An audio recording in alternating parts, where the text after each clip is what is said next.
Hey everybody, welcome to this week's Roundup. Before we jump in, I have a crazy idea that I'm sure I'm going to get mocked and made fun of for, but I want to try it anyway. I want to turn off all of the ads on the website. I absolutely hate them, and even though they're at the lowest possible setting you could set them to, it's just annoying. And I want to be able to do that, except unfortunately, running a business like this means any tiny little bit of income is a drop in the bucket that you need to fill that bucket to pay your bills at the end of the month. So I just wanted to ask and see if there's anybody that relies on this podcast or any of the other work that I do and wants to help. Maybe you could consider signing up for one of the monthly support services. And if that reaches the total that would compensate for the website ads, I will turn that right off. If not, that's totally fine. And a little side note, if you're somebody who already supports, don't change a thing. You're amazing. You're the only reason that I've been able to come this far. You're all very cool, but if you've been on the fence of supporting and you have the ability to, then maybe consider doing it. And if we continue to grow it, I would love to continue to turn all of the ads off.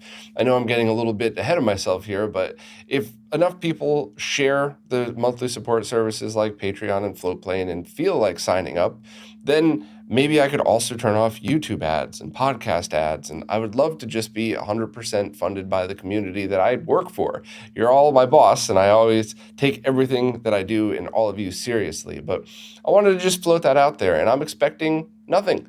I'm expecting to probably just go and get some other kind of some kind of sponsorships or anything else, but I just wanted to try to keep it in the community first, just to see and see what you all say. I'm expecting most of you to be like, I use an ad blocker anyway, so it doesn't matter. Ha ha ha. Yeah, it's definitely not the point though. I'm trying to make RetroRGB.com and the whole community around it as welcoming as possible to everybody, and removing those annoying ads are a giant step in the right direction. So see what you think. I'm expecting nothing, and I'm expecting to just go out and try to get more sponsorships to compensate, and maybe that would be a great way to do it. Remove the ads on the site, but replace them with a sidebar for whatever. Anybody that's willing to jump in that's not a conflict of interest. But I wanted to ask anyway, because who knows? If there's enough people here that just want to sign up for the lowest tier, I might be able to just keep it all in the community. But anyway, we have a lot to talk about this week, so I'm going to stop rambling and try to get through all of it as quickly as I can without skipping over any important details. First up, pre-orders are now open for a vinyl version of the Contra Hardcore soundtrack. That's the Sega Genesis Mega Drive game. And the price is about $40, and there are different stores selling them in the US, UK, and EU. The scheduled ship and the release to it is Q4 2023. So essentially, if you pre-order it now, you should get it by the end of the year. It's cutting it a little close, so I wouldn't be surprised if it was a little late, but it's nice to know that these are basically almost ready to go. And it's an awesome soundtrack. So definitely check out Crystal's post and see if this is something that you'd be interested, or even just look at the cool pictures of the vinyl that they'll be producing. Next up, the Shiro crew did a couple of interviews with Retrobit at the Portland Retro Gaming Expo, and the first one they did was talking about an upcoming Dreamcast replacement controller. There's actually two that Retrobit's been working on, one wired, that's basically a direct replacement, and the other is a wireless version that also has a VMU reader that would plug into the console itself, and I think double as the receiver as well.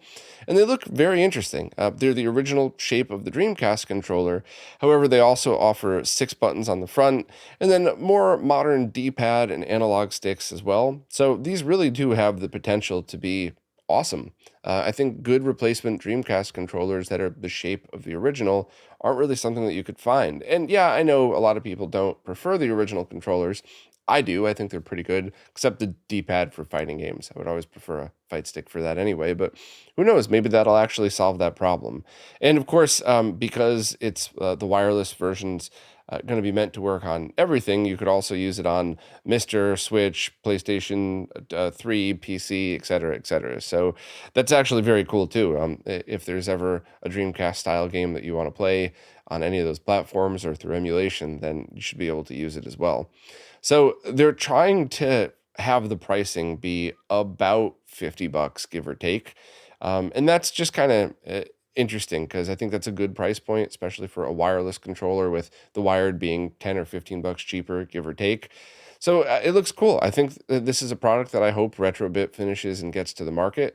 And I also kind of hope that they put a lot of effort into making sure that the D-pad and the controls really are top notch, because that's always kind of been an issue with many controllers. But if you're interested, check out the interview that the Shiro crew did. It was pretty cool, and it's interesting to hear directly from the Retrobit team. Lou from Lou's Retro Source recently posted a video about how to get direct video working out of a Mister, and it has absolutely everything you would need. He goes into doing it yourself, as well as using the laser bear adapter from Greg in order to do it, the one that I talked about a while back, and also walks you through the software configuration, which is not hard at all. It's just not intuitive at all. So having Lou show you exactly what you need to do makes things so much easier. The only things that I will add is, if you're looking to go direct video to SCART, you could just get one of those DACs that we had recently talked about, the one that when Kuro did that whole analysis, they found a pretty cheap one that worked great. Just mix that with the HD15 to SCART, and then you're all set. There's your SCART output with as easy as it could possibly get. And also Greg's adapter, if you don't like the Ranky adapter or you already have your own DAC, you can just plug that right in. You might need some kind of tiny little adapter to pin adapter to make sure that works, but those are super cheap. So if you just want excuse me, a very easy way to get component video out, you could follow all of the same steps and just use your own DAC and plug it in like that.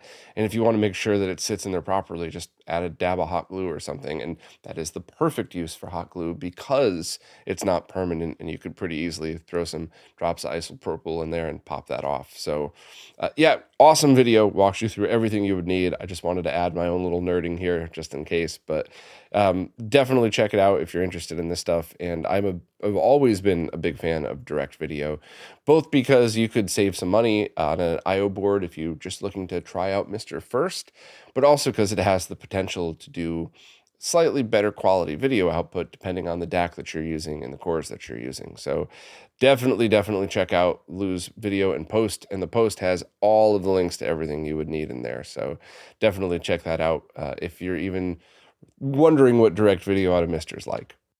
One of the other interviews the Shiro crew was able to get at PRGE was with the developer Seven Shades, talking about their completely custom engine for the Saturn. So this is mostly a C-based engine that allows for 3D graphics to be created, and they redid the Peach's Castle area from Mario 64 as kind of a 3D playground in order to show this off and kind of demo what their engine could do on the Saturn. So it's pretty remarkable to see how this is being done, and also pretty amazing that people are still now just doing completely custom from the ground up stuff for the Saturn. So if you're a Saturn dev, or if you're even just like me, not smart enough to be a Saturn dev, but really interested in all of the stuff that goes on in that, this was a great interview, and it talks about using the different VDPs and how to get 3D graphics working, and it's just, I don't know. I enjoyed the heck out of this one. So I could talk about it forever, but once again, we got a lot of stuff to talk about this week. So I just want to say, if you're interested, check out their post. The full interview's there. And I believe you could even download the title CubeCat as well in order to try it yourself if you have the ability to run Homebrew on your Saturn. Firebrand X recently wrote up a really awesome post on their Patreon page, fully public post, about the differences between Neo Geo 320 and 304 resolution games. So I'll very quickly summarize here. While the Neo Geo is able to output at a 320 resolution, some games were pillar boxed to 304. However, if you're using a scaler and you're trying to dial in perfect profiles for all of these, it's important to note that which games are running in which mode. So Firebrand X also compiled a list of those games. So this is one of those things where if you're interested in how these things work and how the different video modes are being outputted, it's very interesting.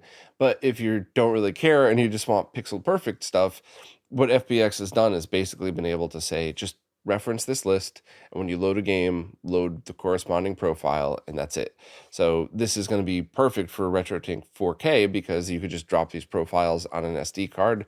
If you're a huge Neo Geo fan, you could program this into your OSSC or your RetroTink 5X, but I think this is really going to be more focused on the 4K simply because of how easy it is to drop profiles in there. Mike also teased automatically detecting which consoles are being plugged in, which is really, really hard. So there might potentially be a time, I wouldn't say at launch date, but just a guess, by the way, but there might actually be a time where Firebrand X's work could be auto detected and auto implemented. And maybe you could even choose things like, I always prefer the 10x scaling, but some people might say, I want 9x scaling with perfect aspect ratio. Firebrand X has choices for all of these. So someday, maybe we might be able to get to a place where we set that as a global option in the Tink 4K. And every time a new mode is detected, it's automatically set to, for me, my favorite would always be 10x scaling so that you could fill the screen. You do have the same cutoff, about the same cutoff as a CRT for most games, maybe not all arcade games, but most, especially Neo Geo as well. But you actually fill more of the horizontal space without stretching. So that's always been my favorite mode to use on scalers. 5x, 10x, same thing. So there's a potential maybe for someday FBX's work to just be automated into this stuff. I set it to FBX 10x, and whenever the Tink detects the signal, whatever console it is or whatever resolution per console, it would automatically set it to that. So I wanted to talk a bit about this, even though this is a lot of speculation and coming soon, just because I did want to highlight all of the work FBX has been doing and kind of give you all a glimpse as to how important this is and why. It would be very easy for me to just say, post on 320 versus 304, check it out if you're interested. But I kind of wanted to take a moment just to really impress upon people what goes into all of this stuff. And to also very politely remind you that this is a public Patreon post, so anybody could read it. But if you appreciate stuff like this, please consider signing up for FBX's Patreon, because he does all of this stuff for us and kind of makes all of our lives a lot easier. So check that out if you're interested. And I mean, I think I have high hopes for all of the work FBX put in and how easy it's going to be, even on launch day, just to pick your profile and hit enter versus having to dial all this stuff in. I think this is going to be very, very cool for upcoming Tink 4K buyers. So last week I talked about how the developer Frogbull had ported Metal Gear Solid from the PlayStation over to the Sega Saturn, or at least ported a part of the game over. And there was some speculation as to whether it was real or not. So Frogbull ended up sending the developer XL2 a version of this to check out, and XL2 said it's absolutely real. Now, Frogbull still doesn't want to release it publicly for all the reasons I talked about last week that I still wholeheartedly support. Don't release this work in progress demo knowing that some people are just going to try to sell it on eBay in some nice packaging. At the very least, wait until it's where Frogbull wants it to be before public release. So I still stand behind that, but it is very cool to see another developer take a look and confirm, yes, it's real. And oh, by the way, I found some very Saturn-esque bugs in this thing that also goes further to prove that it's real.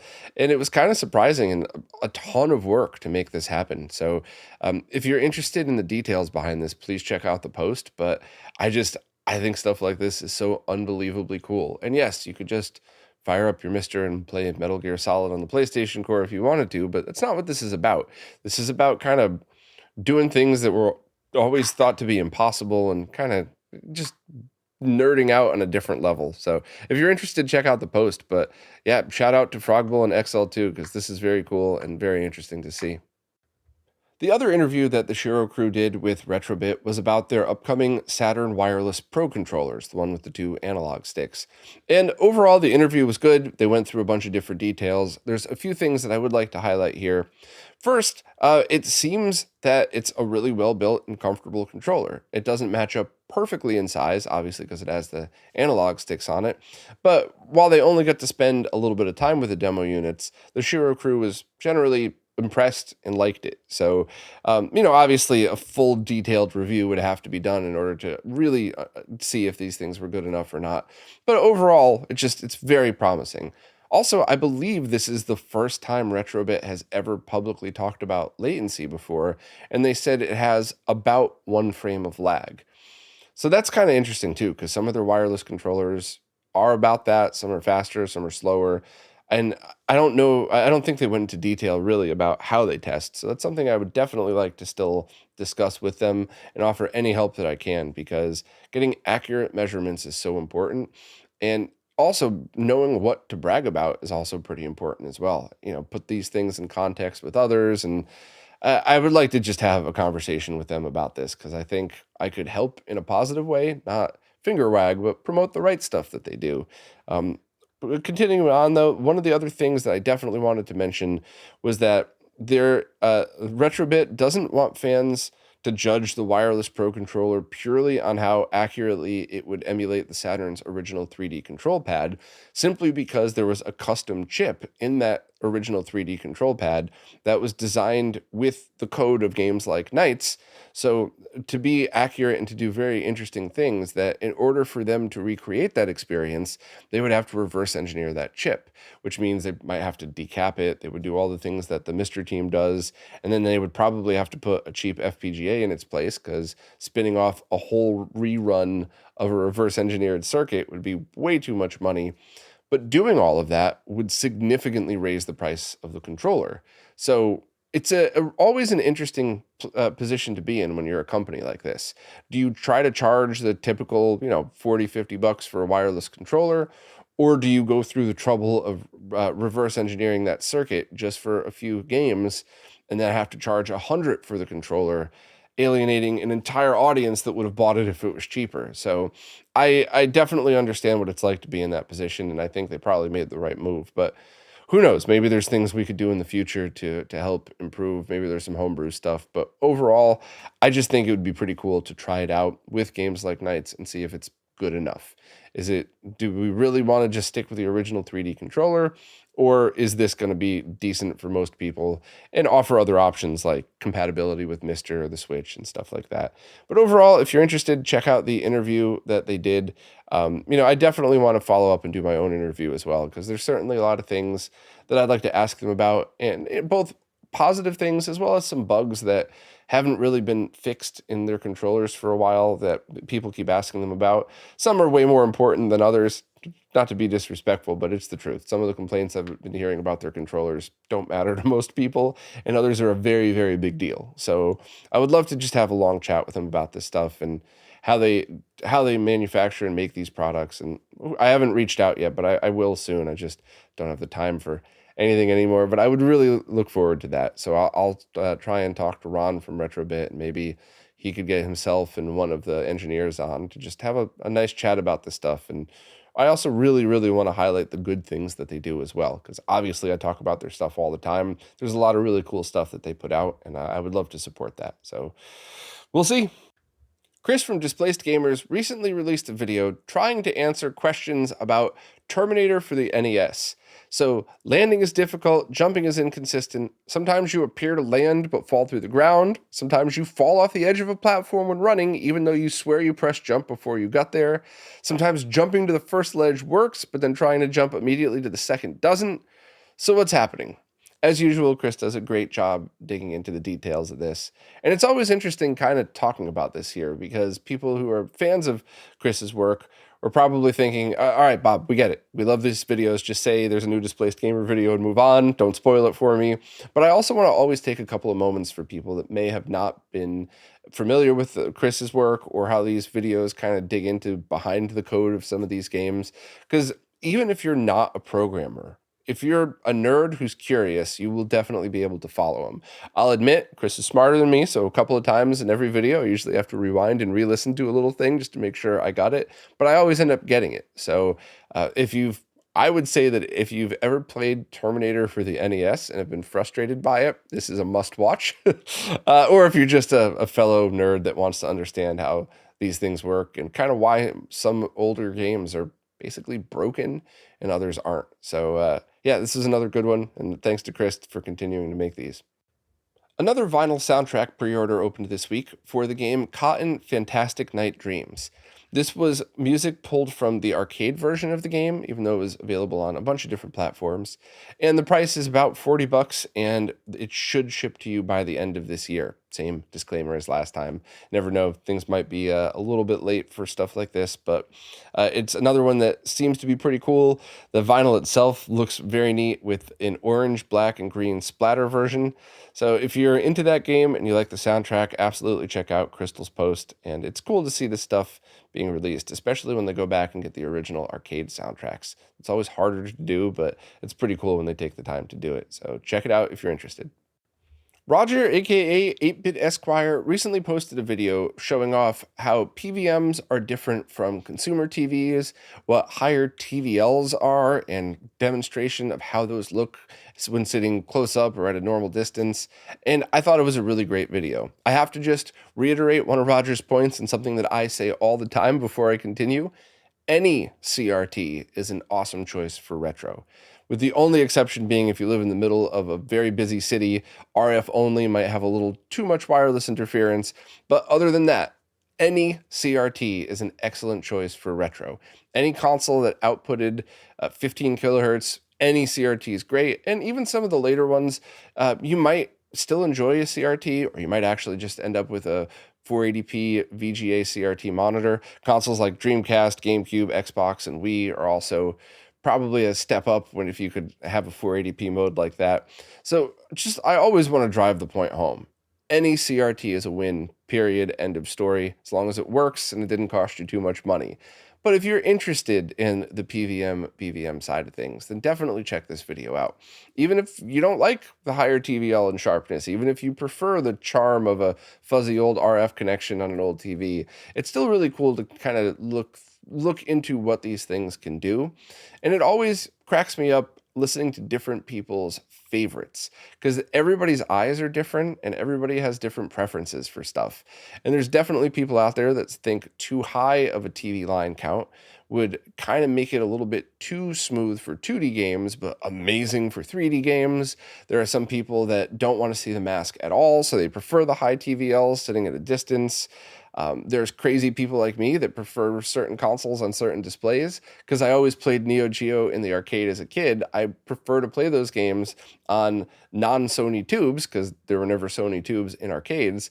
So it's kind of cool to see the differences and stuff like this. And even if it's not super important to you, being able to just check out a video like this that does all the prep work for you, I think is all pretty cool. So it's a long video, but it really flew by, and I just think it's kind of neat for to have this stuff highlighted. If you want a window into one of the craziest CRTs ever, when Shank was over, we took a macro lens and took a whole bunch of footage of the D32, the 1000 TVL multi-format widescreen monitor that I have, and that was a lot of fun. That kind of really showed, especially if you watch Roger's video and then kind of check those out. Yeah, it's a live stream, the quality isn't that great, but you could really zoom in and see the differences in line count and how much extra detail is there, and you could make your own decision if you like it or don't like it. But for me personally, I'm not saying this is the right thing to do. I'm just saying my eyes, which are getting older, I need glasses for soldering now.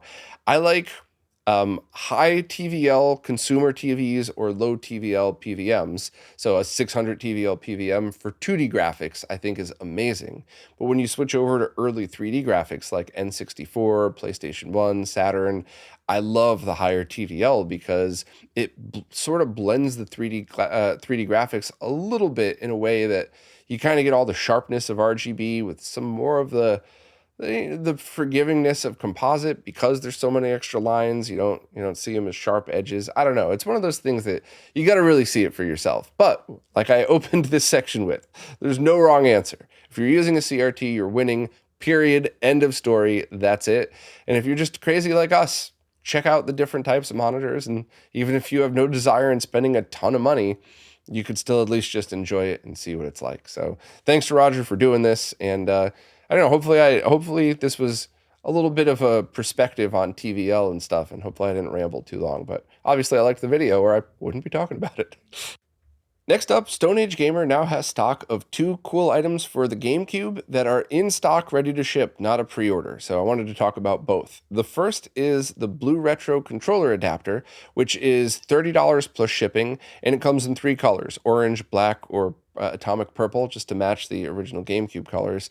And this is the BlueRetro platform designed by Darth Cloud, that if you pair it with a low latency controller like the PS5 controller, you can have it down to 6 milliseconds of latency, which is pretty cool. Other stores do sell it. I'm pretty sure it's going to be in stock at some point in other places, but right now it's in stock at Stone Age Gamer, which is why I wanted to write this up. I know a lot of people were waiting for stuff like this, so maybe in stock notifications aren't the most exciting thing to talk about. unless you're that person who's been waiting for something like this. The other item that Stone Age Gamer has in stock and ready to ship is the MemcardPro GC. If you're unfamiliar, this is a replacement memory card for the GameCube that has a screen on it. You could load everything onto a micro SD card. It's got Wi-Fi and powered by an FPGA, and it really is just an amazing tool for people that really want to manage and have basically infinite amounts of storage on their memory card for the GameCube. When I first tried the MemcardPro for the PlayStation a couple of years ago, I got it and I was like, okay, I'll do a write-up on it. This is pretty neat, replacement memory card. And when I started using it, I was so blown away that I ended up doing a full-length video on it, because it's so hard to explain without showing you the video or having you mess with it yourself, but it's more than just a replacement memory card. It kind of opens up a bunch of doors to do a lot of things. Now, as always, if you just want to play 1 or 2 GameCube games and you just need a memory card reader for it, you could pick up one of the cheap ones that you find on Amazon or eBay. They're generally, the third-party ones are kind of lower quality. You can get the original Nintendo ones that still should work okay. And if that's all you want to do, that's fine. But these are good price, they're in stock, and it opens up the doors to do quite a lot of different things. So if you're a GameCube power user, you really should consider it. If you're just a casual user, check it out. Check out the video I did on the PlayStation version. A lot of the features translate over pretty directly. And then I would basically just go to the website, check out its features, and see if it's something you'd be interested in. But keep an open mind, because I was really impressed with all these mem cards.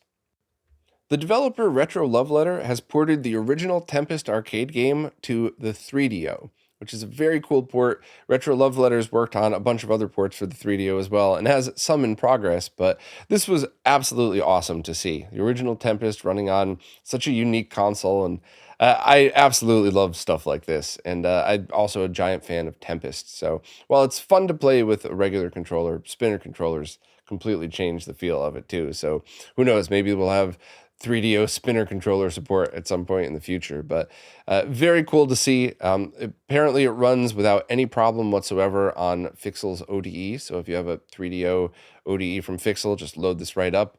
I'm sure it'll probably work as a ISO as well if you want to burn images, but those ODEs are pretty cool, especially the plug and play one. I really loved how easy that was to use. So if you're a fan of Tempest and you like the 3DO, at the very least, check out Selena's post. And also, I'd like to welcome Selena, the Retro Princess, to the team. I've been following her on social media for a while, and she posts some of the coolest, weirdest, unique retro stuff.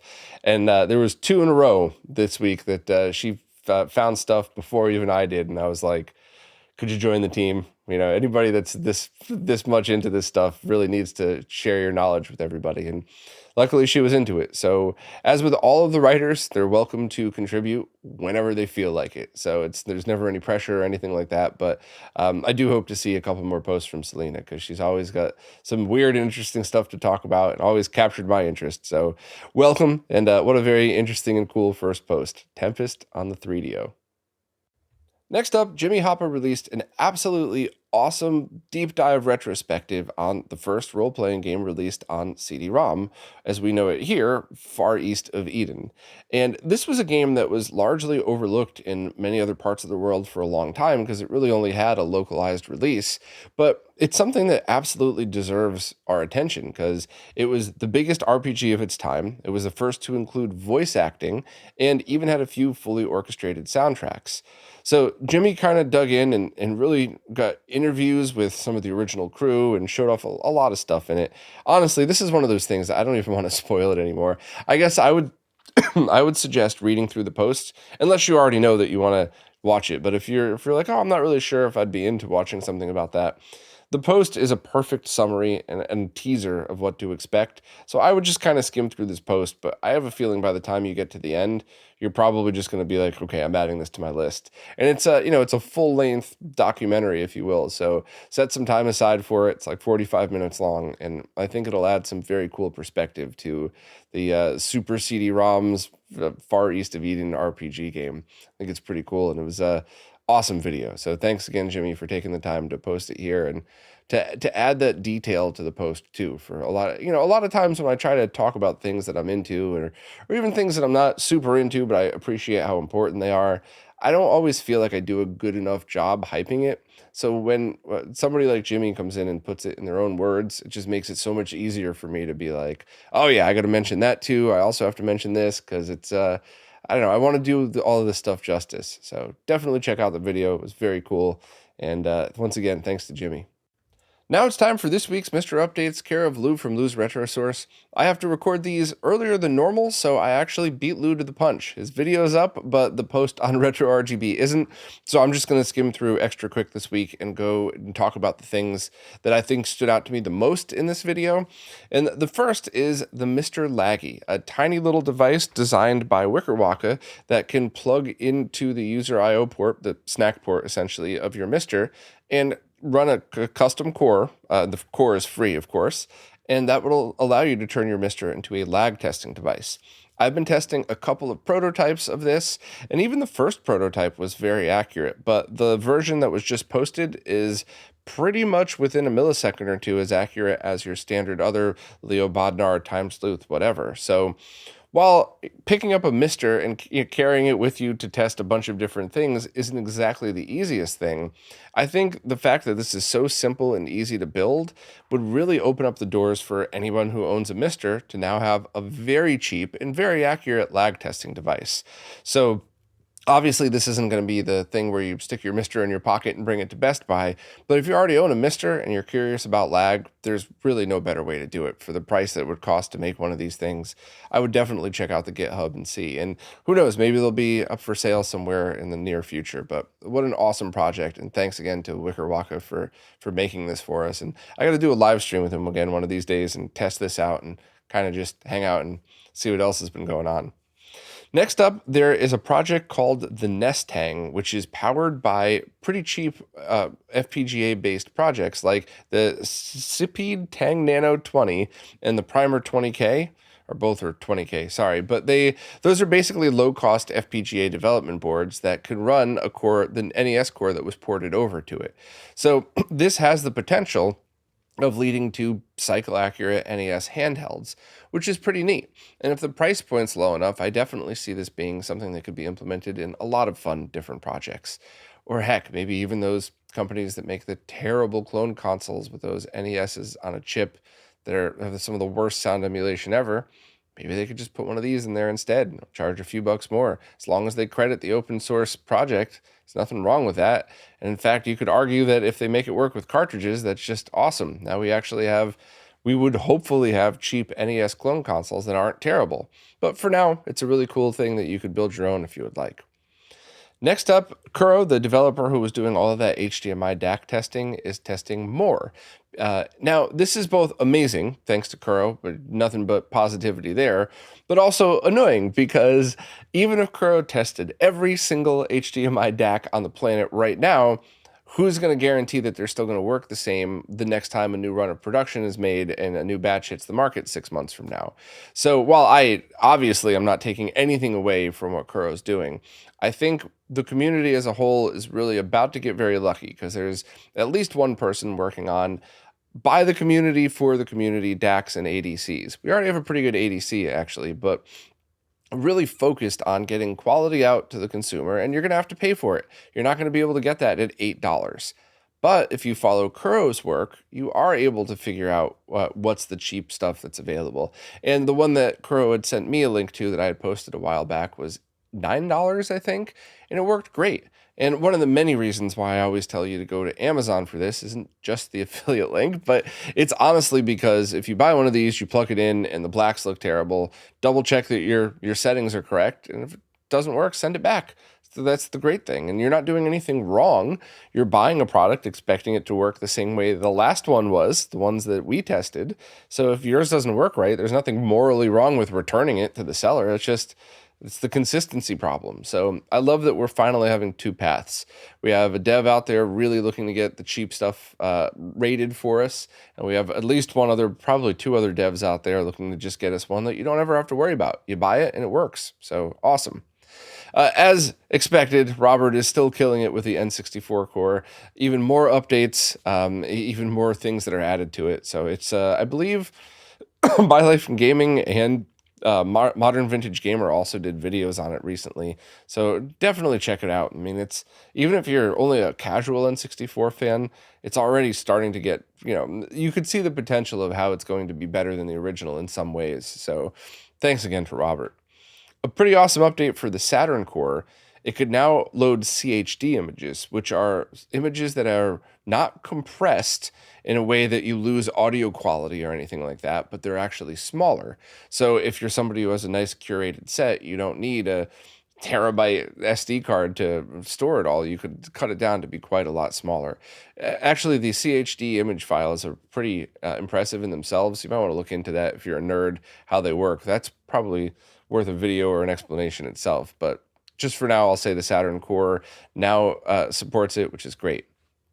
Also, Wizzo updated their remote script, and it now can switch INI files, which is so cool. Imagine if you have a setup and you have it connected to a 15 kilohertz only monitor, so you want to do direct video, but you have it default to 1080p, because what if you're always streaming too? Now, if you turn that on first, you could just set the INI file, so you don't have to worry about sending high def through your direct video adapter or anything like that. So that's awesome. Love that. If you haven't messed with the remote script at all, give it a minute. Be a little patient. Get it connected. Hook yourself. Change the host name so you have an easy URL to connect to it, and then just save that in your browser, even on your phone. And now you have a very easy way to connect to it. The only other thing is, remember that Mister takes a long time to connect to your network. So if you power it on and try to connect, it's not going to. You have to wait till the network emblem pops up on the main menu before doing so. It's not a remote script problem. I don't even think it's a Mister thing. I think it is what it is. One of those issues. The Mystex project now has a build root for the Pi Zero, and the Pi Zero hasn't been connected to an FPGA-based board to run in conjunction with it, but the build root is there, and that's really going to lead to the potential for a lot of things. And just a very quick overview, the Mystex is a way to kind of evolve the Mister project to a bunch of different platforms and make it a little bit easier. I did an interview with Hans a while back talking about it, and I think something like this could possibly lead to very low cost versions of it, which is cool, because if you're really just playing a couple of cores up to a CRT, you don't really need anything super powerful. So neat that they're going about it this way.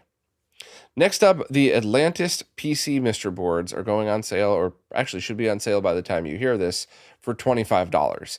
And I love this. So basically, it allows you to connect your DE10 to the board and put this board into basically any computer case. I believe it's Mini ITX. So some of the smaller ones, which is really cool. And I would really love to see a few other people get on board for this one, because I have a couple of Mini ITX PCs that one of which I designed. It's a long and boring story that I don't want to get rid of it because it's mine. I don't really care if it's ugly or not. And I'd love to put a Mister into it, but I want to make sure that the IO board and back matches up so that even if it's not the same components, I could mount things there. So I would love to work with somebody to just build myself a custom Mister board out of my computer that I made, 15 years ago or something. So it's really cool. I think I might pick up an Atlantis board just to see if how much of a do-it-yourself I could do it. But I have a feeling I'm gonna have to ask my friends for help making it not look like a science project. I want it to look like a custom thing. And I'm sure there's other people out there in the same scenario, right? Maybe you have a really awesome, from the early 2000s, Mini ITX cases. There were so many awesome computer cases back then. So maybe you want to implement it in one of those. I don't know. And lastly, supposedly, a major company is looking to create essentially a competitor to the Analog Pocket at a $99 price point. So I have so many red flags. First of all, there is that one company with, I think it was a Chinese company with a US rep that was trying to scam Mr. Devs into working for free. It was years ago, and they had promised to have it out. It's just, so whenever I hear, supposed competition, I always kind of laugh. Like, is this another scam? Is it not at all what it's supposed to be? But it is at least theoretically possible, especially if they release it as a development device, which on the one hand means they don't have to worry about any kind of production on the software side. And that's kind of cheesy, because now you're just selling something expecting people to work or to use all the other people's work on it. But at the same time, that does kind of give us an advantage in that, hey, if there's a company willing to take the probably $1 million risk, I'm not exaggerating, to make something like this at that price point, now we could use that as our dev tool, and they don't have to spend the time and money on software development. We could use all of the current Mister stuff and put our efforts into porting that over. So I see both sides of it. I hope it's real. I hope it's another cool development piece that we could use. And to quote Lou, to paraphrase Lou, I hope it doesn't suck. Lou is much more polite about it. But, I hope even if they use a decent FPGA, that everything else about it is fine. Even things like the D-pad. We don't even get good D-pads on a lot of plastic controllers. So, yeah, I don't know. I have caution, and I don't trust things like this until I use them myself. But it has the potential to work, and it has the potential to be there. But it's not going to be an experience like the Analog Pocket, right? If you bought it to buy Game Boy and Game Boy Advance games, you buy that thing. In the 1 minute that it's up for sale, you plug your cartridge in and you're done. Whereas this one, you would have to essentially load up something close to a Mister on it in order to get it working. So I hope it's real, but take all that with a grain of salt, because I have been in the center of a couple of these things before where I called scam, and everybody around me was like, "Wow, you're an asshole." And guess what? 6 months later, turns out it was a scam. So my caution is from experience, not from just me being negative. I want to be positive about it. But anyway, I talked a lot more than I normally did because I didn't have everything nicely laid out for me like Lou always does. So there you go. My inability to shut up is really showing through this one. So as always, please subscribe to Lou. There's no way I could keep up with all of the Mister stuff without him. So thank you so much to Lou for doing this. And next week, hopefully I won't have to record it too early so I could just read through Lou's post and not ramble on for so long as much. Next up, Crix recently released a new firmware for the Everdrive N8 Pro, and that's the one for both Famicom and NES. And there's something very important to note about this. I'll be quick, and I'll just give the updates first. It adds support for a bunch of new mappers, as well as the ability to use, for any ROM to use its own mapper. However, this removed the game save export feature. So basically, at one point, Crix had changed the way game saves had worked, but also included a feature that lets you export your previous ones and then import into the newer way of doing it. So if you have a whole bunch of save games that you don't want to lose, that would be the way to do it.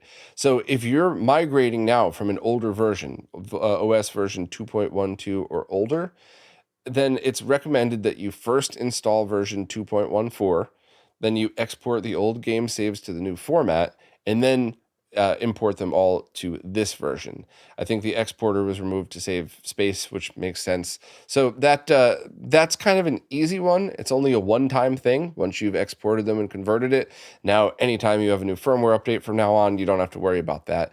And the other cool thing too is I'm pretty sure you could switch between firmwares. So as long as you just back up basically your SD card, or at the very least the Everdrive folder, you should be able to kind of flip around between these if you make a mistake.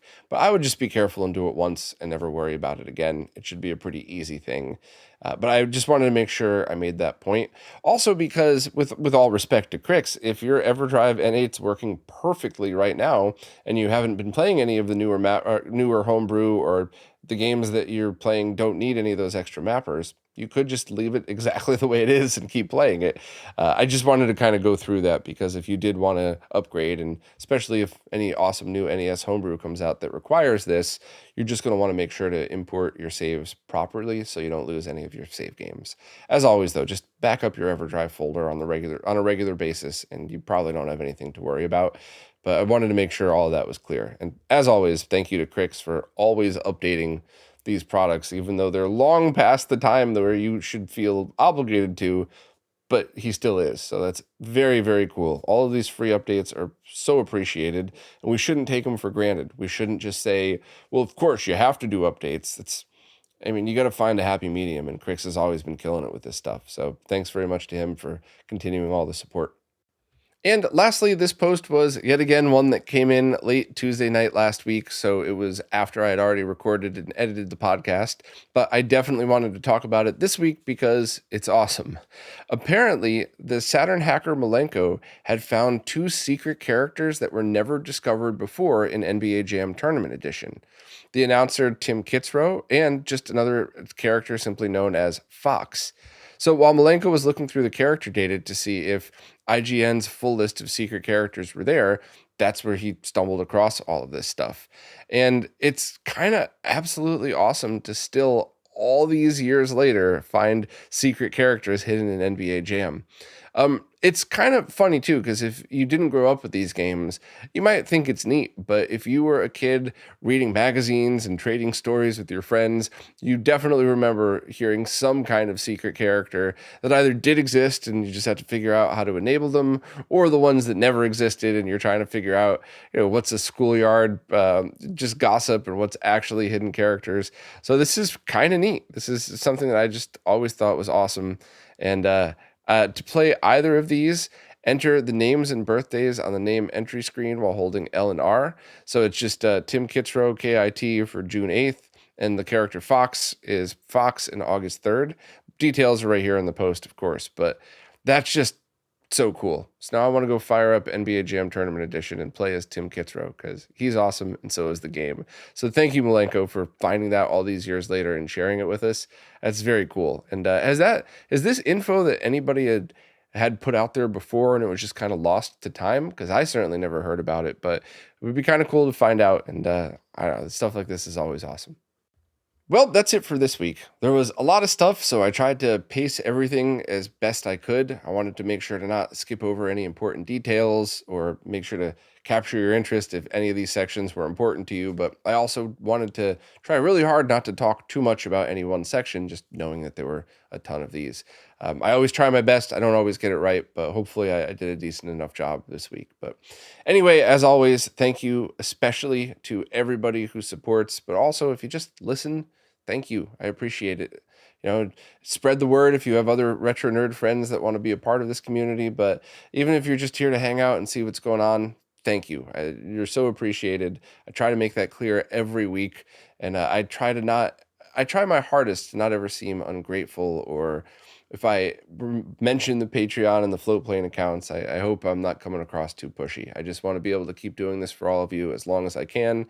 And if I got to get extra help in for sponsorships or anything like that, I'll give that a try as well. But I enjoy doing this. I especially love helping developers get their products out, as well as introducing you who might be interested in these products to them. And this has just always been a blast and definitely my favorite job I've ever had. So I just want to keep doing it. And I just want you all to know how much I appreciate it. So thank you all very much. And I will see you next week.